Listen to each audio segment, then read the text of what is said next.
வரலாற்று சிறப்புமிக்க நாம் தமிழர் கட்சியின் பொதுக்குழுவில் தலைமையேற்றிருக்கிற அண்ணன் உள்ளிட்ட அனைவருக்கும் அன்பு வணக்கம். தேர்தல் அரசியலில் போட்டியிடுகிற அனைத்து கட்சிகளும் 2026 சட்டமன்ற தேர்தலை நோக்கி இரண்டு பிரிவுகளாக இருக்கிறார்கள். ஒரு பக்கம் யாராவது நம்மிடம் கூட்டணிக்கு வருவார்களா என்று ஒரு கட்சி, ஒரு குரூப். யாராவது நம்மளை கூட்டணிக்கு அழைப்பார்களா என்று இன்னொரு தரப்பு.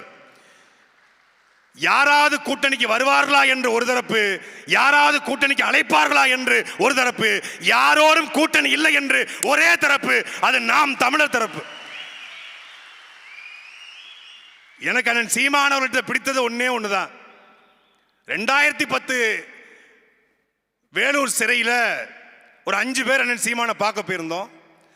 அப்போ எங்களை யாருக்குமே அவருக்கு தெரியாது, நான் துரைமுருகன் அப்படிலாம் தெரியாது அவருக்கு. அப்போ 5 பேர்ட்டுமே பேசுறாரு. இந்த பக்கம் பேரறிவாளன், இந்த பக்கம் அண்ணன் ராபர்ட் பயாசு, நடுவில் அண்ணன் உட்கார்ந்துருக்காரு. 2 பேரும் அந்த வெள்ளை சட்டை போட்டிருக்காங்க, அந்த தண்டனை சிறைவாசினால. அண்ணன் ஒரு சாதாரணமாக ஒரு டிஷர்ட்டை போட்டு உட்காந்து பேசுறாரு. எனக்கு இந்த நாட்டோட முதலமைச்சர் ஆகணும் அப்படிங்கிற பெரிய கனவுலாம் ஒன்றும் இல்லைப்பா. ஒரு மாவட்டத்துக்கு மது அருந்தாத, புகைப்பிடிக்காத ஒரு 100 பேர் இருந்தா போதும், இந்த நாட்டில் மிகப்பெரிய மாற்றத்தை நான் உருவாக்குவேன். நான் ஒன்னே ஒன்று உங்களுக்குலாம் உறுதி அளிக்கிறேன்டா. நான் வரதுக்கு 6 மாதம் ஆகலாம், 10 மாதம் ஆகலாம். ஆனால் உங்களுடைய அண்ணன் ஒருபோதும் தேசிய கட்சியோட திராவிட கட்சியோட கூட்டணி வைக்க மாட்டேன், உங்களை அடகுமான வைக்க மாட்டேன், வேலை செய்யடா போங்கடா அப்படின்னு அனுப்பிச்சார். அந்த சிறைக்குள் இருந்து பேசிய அந்த வார்த்தையை இன்றைக்கு வரைக்கும் காப்பாற்றுகிற ஒரு தலைவன் நம் அண்ணன் செந்தமிழன் சீமான். அன்னைக்கு அவர் மாவட்டத்துக்கு 100 தான் கேட்டாரு, இன்னைக்கு மாவட்டத்துக்கு 10,000க்கு மேற்பட்ட உறுப்பினர்கள் வந்திருக்கிறான். களத்திலே இல்லாத கட்சி பாசு, நீங்க களத்திலே இல்ல பாசு. இரு தமிழ்நாட்டு அரசியல் களத்தில் மட்டுமல்ல, தமிழ்நாட்டில் 2010 2025 இந்த தூய்மை பணியாளர் போராட்டம் வரைக்கும் எல்லா களத்திலும் என்ற ஒரே தலைவன் நம்முடைய அண்ணன் செந்தமிழன் சீமான் மட்டும்தான். கூடங்குளம் அணு உலையா, அங்கே அவர் நிற்பார். ஸ்டெர்லைட் போராட்டமா, அங்கே அவர் நிற்பார். மீத்தேன் திட்டமா, அங்கே அவர் நிற்பார். ஹைட்ரோ கார்பன் கதிராமங்கலமா, அங்கே அவர் நிற்பார். 8 வழிச்சாலையா, சாகர் மாலாவா, பாரத் மாலாவா, தூய்மை பணியாளர் போராட்டமா, நீட் தேர்வா, ஆசிரியர் பிரச்சனையா, செவிலியர் போராட்டமா, எல்லா களத்திலும் நிற்கிற ஒரே தலைவன் நம் அண்ணன் சீமான். இந்த எந்த களத்துக்கும் வராம ஜல்லிக்கட்டு களத்துல மூஞ்ச மூடிக்கிட்டு கொல்லக்கூட்ட தலைவர் மாதிரி வந்துட்டு போறவன் தான் சொல்றான் நம்மள களத்தில் இல்லைங்கிறான். பாசி, நீ எந்த களத்தில் பாசி நீங்க நிக்கிறீங்க? நாங்க களத்தில் இல்லை பாஸ், ஆடியோ லாஞ்சில் நிக்கிறோம். அவர்கள் நம்மளை கேள்வி கேட்கிறான். இப்படி ஒரு பொதுக்குழுவை தமிழ்நாட்டில் ஒரு அரசியல் கட்சி நடத்திட்டா நாம அந்த கட்சியில் போய் சேர்ந்துடலாம். சிறுவைகுண்டத்தில் பாட்டி வேலுநாச்சியாரோட கூட்டம் செய்திநல்லூர்ல. அந்த கூட்டம் முடிஞ்ச உடனே ஒரு முக்கியமான ஒரு ஆள் சொல்லியிருக்காரு, அந்த பகுதியில் கூடிய ஒரு அரசியல் கட்சியுடைய முக்கியமான ஆளு. கட்சி கூட்டம் நடத்தல, கலெக்டர் மீட்டிங் நடத்திட்டு போயிருக்காங்க தெருவில் போட்டு அப்படின்னு இருக்கப்பல. அது கட்சி கூட்டம் அல்ல, கலெக்டர் மீட்டிங் போல நடந்தது. தாசில்தார்களை, ஆர்ஐக்களை, விஓக்களை உட்கார வைத்து ஒரு மாவட்ட ஆட்சியர் மீட்டிங் நடத்துவது போல நாம் தமிழர் கட்சியின் தலைமை சீமான் மக்களை திரட்டி உட்கார வச்சு மீட்டிங் நடத்திருக்காருன்னு சொல்றான். இப்படி எதிர்கட்சிகள், ஆளும் கட்சிகள் நம்மளை பார்த்து அஞ்சு நடுங்கி நிற்கிறான். ஒரு டிபேட்டு, மக்கள் அரங்கம். அந்த டிபேட்ல அதிமுக சார்பாக அண்ணன் இன்பதுரை வந்திருந்தாங்க. இன்பதுரை என்கிட்ட சொன்னது, நாங்கள் பிஜேபியை டேக்கிள் பண்ணிடுவோம், ஏன்னா எங்க கூட தான் இருக்கு, பிரச்சனை இல்லை. திமுகவை கூட நாங்கள் ஏறி அடிச்சிருவோம், இந்த தாவேகா கூட டேக்கிள் பண்ணிடுவோம். உங்களை தாங்க எப்படி டேக்கிள் பண்றதுன்னே தெரியல, நீங்க என்ன பேச போறீங்கன்னு கொஞ்சம் முன்னாடியே சொல்லிருங்கன்றாப்ல. நீங்க என்ன திட்டமிடுவீங்க? யாரை அடிப்பீங்க? எங்களை அடிப்பீங்களா? எங்களை அடிப்பீங்களா? நாங்கள் எல்லாரையும் அடிப்போம். அதாவது தமிழ்நாட்டு அரசியல் கட்சிகள்ல சில கட்சி கத்தியை வச்சு சண்டை போடுது, சில கட்சி வாழை வச்சு சண்டை போடுது. இப்போ வால் சண்டை, கத்தி சண்டை எப்படி போடலாம்? ஒரு ஆள் தான் போட முடியும். ஆனா தமிழ்நாட்டு அரசியல் சிலம்பத்தை வச்சு ஆடுற ஒரே கட்சி அது நாம் தமிழர் கட்சி சீமான் மட்டும்தான். சிலம்பம் இருக்கு கையில, ஏன் எல்லா பக்கமும் அடி. போ, அதிமுக 2 அடி, திமுக 2 அடி, கம்யூனிஸ்ட் ஒரு ஊமை குத்து, தாவேக்காக ஒரு 4 குத்து. அதிமுக மட்டும் எங்க ரொம்ப அடிக்க மாட்டாருங்க. திமுக அடிக்கிறாரு, தாவேக்கா அடிக்கிறாரு, எல்லாத்தையும் அடிக்கிறார், பிஜேபி கூட அடிக்கிறாப்புல. ஆனா அதிமுக ரொம்ப அடிக்கிறது இல்லையா. எங்க அண்ணன்ட்ட ஒரு நல்ல பழக்கம் இருக்கு, தாய் இல்லா பிள்ளைகளை அவர் அடிக்கிறது கிடையாது. அது அது அது சிவகங்கை மண்ணுக்கே உள்ள அது பாசம். தாயில்லா பிள்ளைகளை தலையில அடிக்க கூடாதுன்னு சொல்லி ஊர்ல சொல்லுவாங்க. அதெல்லாம் என்ன பண்ணுவீங்க, ஊமை குத்தா 4 குத்து குத்தி விட்டுருவோம்.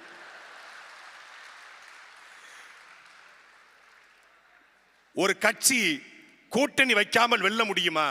நாம் எல்லாரும் அண்ணன் சீமானுடைய பேச்சை கேட்டு உணர்வெழுச்சி அடைகிறோம், அறிவுபூர்வமாக சிந்திக்கிறோம். சரிதான், களத்தில் வேறு கொண்டு வேலை செய்கிறோம்.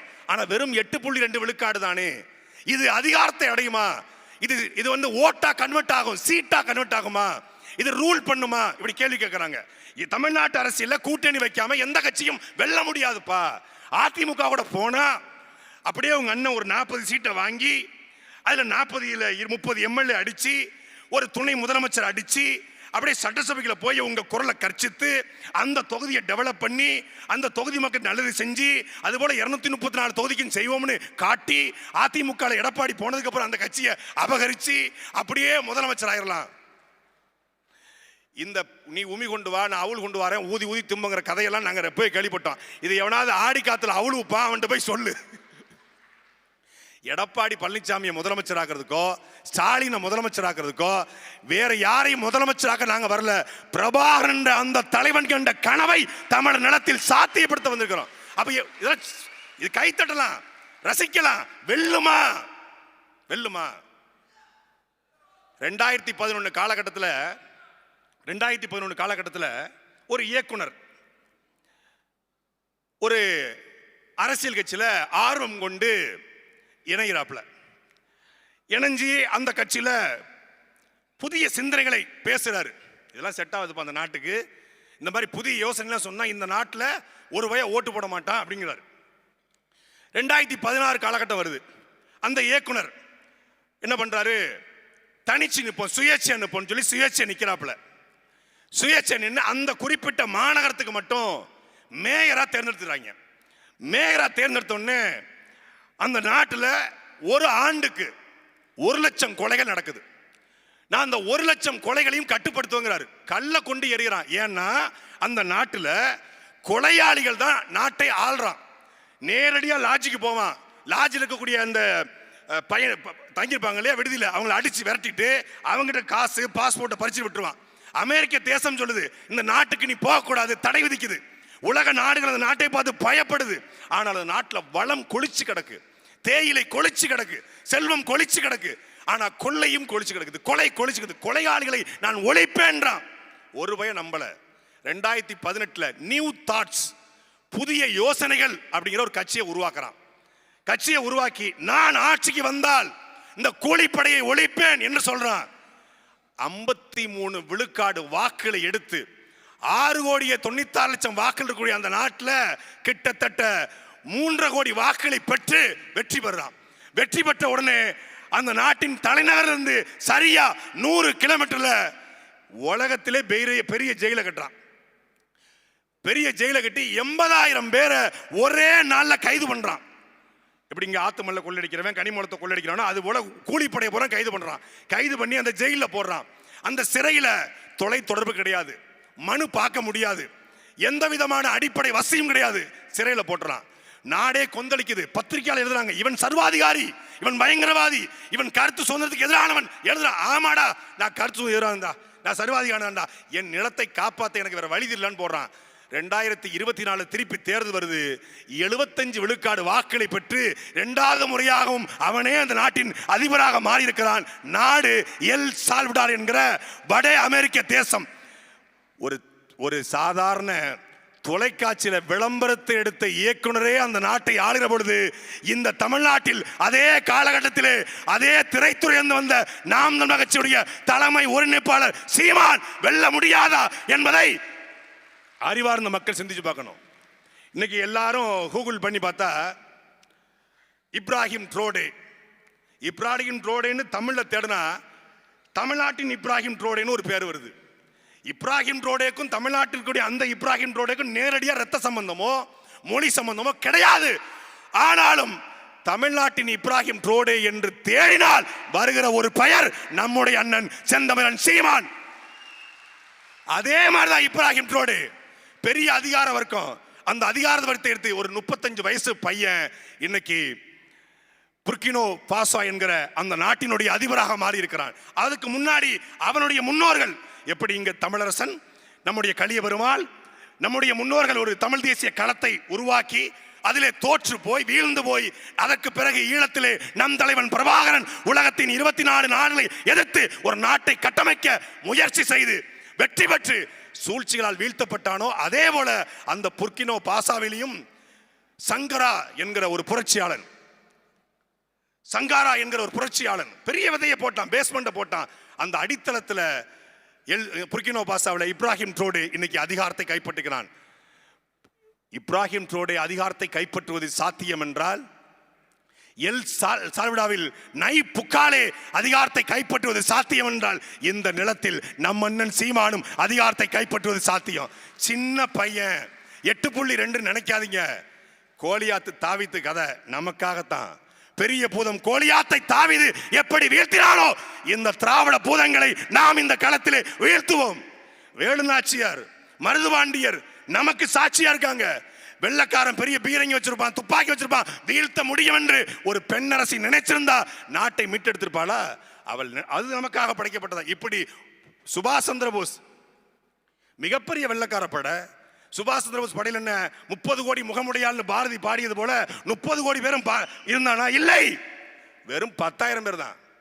வெறும் 10,000 பேரை வச்சுக்கிட்டு தான் வெள்ளக்காரனை ஓட ஓட விரட்டி அடிச்சார் சுபாஷ் சந்திர போஸ். அதே போலத்தான் இந்த அரங்கில் இருக்கிற நாம் ஒவ்வொருத்தரும் நினைத்தால், எல்லாரும் அண்ணன் கலைஞர் சொன்னாங்க, எல்லாரும் சொன்னாங்க முதலமைச்சர், அதுக்கு நமக்கு கேட்கறதுக்கு நமக்கு நல்லா தான் இருக்கு. நம்ம அண்ணன் முதலமைச்சர் நமக்கு கேட்க நல்லா தான் இருக்கு, ஆகணும்னு நமக்கு ஆசை தான் இருக்கு.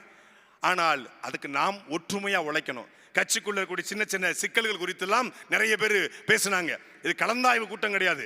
யாரை எப்படி இயக்க வேண்டும் என்று அண்ணன் சீமானுக்கு தெரியும். நிறைய பேர் நினைச்சுக்கிட்டு இருக்காங்க சீமானுக்கு சாட்டை சீமானுக்கு ரொம்ப நெருக்கம், தேவாஸ் சீமானுக்கு ரொம்ப நெருக்கம், பாக்கிராசன் ரொம்ப நெருக்கம், இமாயின் நெருக்கம். இவங்கெல்லாம் சேர்ந்துக்கிட்டு சீமான்கிட்ட வத்தி வச்சு விட்டுறாங்க, சீமான்கிட்ட போட்டு விட்டுறாங்க. இவங்க காருக்குள்ள சொகுசா பயணிக்கிறாங்க. அந்த காருக்குள்ள ஏறி பயணிச்சாதான் தெரியும் உங்களுக்கு. யாராவது தயவு செய்து ஒரு 2 நாள் டிராவல் பண்ணி பாருங்க, யாராவது தேவை பண்ணுங்க. அந்த பாக்கியராசன் ஒருத்தருப்பாப்ல, அது பாடி மட்டும் தான் அலைஞ்சிக்கிட்டு இருக்கு. அவரெல்லாம் செத்து ரொம்ப நாள் ஆச்சு, அது பாடி தான் போயிட்டு இருக்கு. ஹிமாயின் ஆல்ரெடி கூட ஆயிட்டாப்ல. நான் கொஞ்சம் உயிர் ஒட்டிக்கிட்டு இருக்கேன். எனக்கு பெர்ஃபெக்ஷன் டு த கோர். எப்பா இதை பண்ணலையா, அதை பண்ணலையா, இதை பண்ணலையா. நைட்லாம் 11:30 மணிக்கு மேலே ஆன்லைனில் நான் ஆஃப் பண்ணி வச்சிடறேன். 12 மணிக்கு அண்ணன் கூப்பிடாருன்னு பயமா இருக்கு. ஏய் அந்த வேட்பாளர் என்னப்பாச்சு, வருவானா வரமாட்டானப்பா, ஐயோ அண்ணன் கூப்பிட்டுவார். முன்னாடிலாம் மேனேஜர் கூப்பிட்டுவாருன்னு பயந்துட்டு இருந்தேன் மெடிக்கல் இருப்பார் போது. இப்போ அண்ணன் கூப்பிட்டு 12 மணிக்கு மேலே போனால் அண்ணன் கூப்பிட்டுவாருன்னு பயமா இருக்கு. ஏன்னா பயம்னா எதுக்கு பயம்? வேலை செய்யலை அப்படிங்கிறதுக்காக கேள்வி கேட்டுக்கொண்டே இயக்கி கொண்டிருப்பாரு. அவரை யாராலையும் இயக்க முடியாது. துரைமுருகனோ தேவாவோ பாக்கியராசனோ ஹிமாயினோ யாராலையும் அண்ணன் சீமானை இயக்க முடியாது. அவரை இயக்கிற ஒரே ஒரு ஆள், அவர் தான். அவர் கட்டுப்படுகிற, அவர் பேச்சை கேட்கிற, அவர் குறைந்தபட்சம் பயப்படுகிற ஒரு ஆள் அவருக்கு மட்டும்தான். அவருக்காக தான் அவர் இயங்குறாரு. அவருக்காக இவருக்காகவும் சேர்த்து நாம இயங்கணுமே ஒழிய நம்ம யாராலையும். அவர் திரைப்படத்தில் மட்டும் இயக்குனர் கிடையாது, தமிழ் தேசிய இனத்திற்கான இயக்குனர் என்பதை புரிந்து கொண்டு இந்த தேர்தலில் நாம் கிட்டத்தட்ட 72,000 வாக்குச்சாவடி. நான் எங்கள் அண்ணன் சொல்லுது, எனக்கு திருச்சியை கொடுங்க, இல்லை ஆலங்குடியை கொடுங்க, சிறுவனத்தை கொடுங்க, அது இல்லை. நான் என் ஊர் வீராணத்தில் இருக்கக்கூடிய 2,500 வாக்குகள்ல என்னுடைய வெற்றி வாக்குச்சாவடியாக என் வாக்குச்சாவடியை மாற்றுவேன். வீராணம் என் கோட்டை. அதே போல எங்க அம்மா பிறந்த சிறுவைகுண்டம் தொகுதி எழுப்பகுளத்தில் கூடிய 1,200 வாக்குகள்ல அந்த 1,200 வாக்குல ஒரு வாக்கு கூட எவனுக்கும் போகக்கூடாது என்பது என் இலக்கு. அதுக்கு நான் என்னத்தையே கொட்டுறேன், என்னமோ செய்யறேன். அந்த 2 வாக்குச்சாவடி என் பொறுப்பு. அதே போல திருச்சியில நான் வாழ்கிற சண்முகா நகர் பகுதி, அதுல கிட்டத்தட்ட 1,300 வாக்கு இருக்கு. அதுல நான் என்னுடைய வாக்குச்சாவடி வெற்றி வாக்குச்சாவடி, இந்த 3 தான் என் கடமை. மற்றபடி யார் தோத்தாலும் சரி ஜெயிச்சாலும் சரி என் பிரச்சனை கிடையாது. இந்த 3 வாக்குச்சாவடி என் வாக்குச்சாவடி. காரைக்குடிய அது தலைகீழ புரண்டு உருண்டு வெடிச்சு செத்தாவது காரைக்குடி தொகுதி. அது காரைக்குடி மட்டும் கிடையாது, காரைக்குடி, சிவகங்கை, திருப்பத்தூர், மானாமதுரை,